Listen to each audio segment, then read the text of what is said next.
ദൈവനാമത്തിൻ്റെ മഹത്വമുണ്ടാകട്ടെ. ഇന്നത്തെ പ്രഭാതത്തിലെ ചിന്തയ്ക്കായി ലഭിച്ചിരിക്കുന്ന വേദഭാഗം അപ്പോസ്തലനായ വിശുദ്ധ പൗലോസ് ഫിലിപ്പിയർക്ക് എഴുതിയ ലേഖനം 4-ാം അധ്യായം 4-ാം വാക്യം.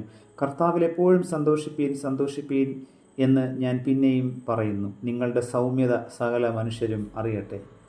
ചൈനയിൽ മിഷണറി പ്രവർത്തനത്തിൽ ഏർപ്പെട്ടിരുന്ന ഒരു യുവതിയെ ഒരിക്കൽ ചൈനീസ് ഭരണാധികാരികൾ അറസ്റ്റ് ചെയ്തു. അധികം താമസിയാതെ അവളെ കുറ്റവിചാരണ ചെയ്ത് വധശിക്ഷയ്ക്ക് വിധിക്കുകയാണ് ഉണ്ടായത്. ശിക്ഷ നടപ്പാക്കേണ്ട ദിവസം അതിനായി ആ യുവതിയെ ഒരു മലയുടെ മുകളിൽ കൊണ്ടുപോയി. അവളെ വധിക്കുന്ന കാഴ്ച കാണാൻ അധികാരികളും അവിടെ സന്നിഹിതനായിരുന്നു. അല്പസമയത്തിനുള്ളിൽ അവളുടെ തല കൊയ്ത് അവർ താഴ്വരയിലേക്ക് എറിയും. ഇതറിഞ്ഞ യുവതി വളരെ സന്തോഷത്തോടെ മരണത്തിനായി കാത്തുനിന്നു. നീ ഉടനെ മരിക്കാൻ പോവുകയാണ്, അതറിഞ്ഞിട്ടും എങ്ങനെയാണ് നിനക്ക് ആഹ്ലാദവതിയായി നിൽക്കുവാൻ സാധിക്കുന്നത്? അധികാരികളിൽ ഒരാൾ അവളോട് ചോദിച്ചു.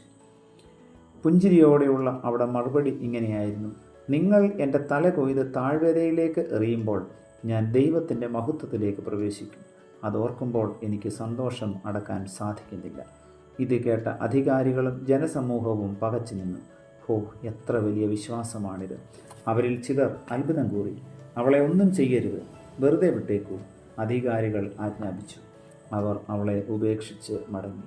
പീഡനങ്ങളിൽ പതറാതെ കർത്താവിൽ എപ്പോഴും സന്തോഷിക്കാൻ സാധിക്കണമെങ്കിൽ ഈ യുവതിയുടെ പ്രത്യാശ നമുക്കും ഉണ്ടാകണം. പ്രാർത്ഥിക്കാം. പ്രിയ കർത്താവെ, കേൾപ്പിച്ച അനുഗ്രഹിക്കപ്പെട്ട സന്ദേശത്തിനായി നന്ദിയോടെ സ്തോത്രം ചെയ്യുന്നു.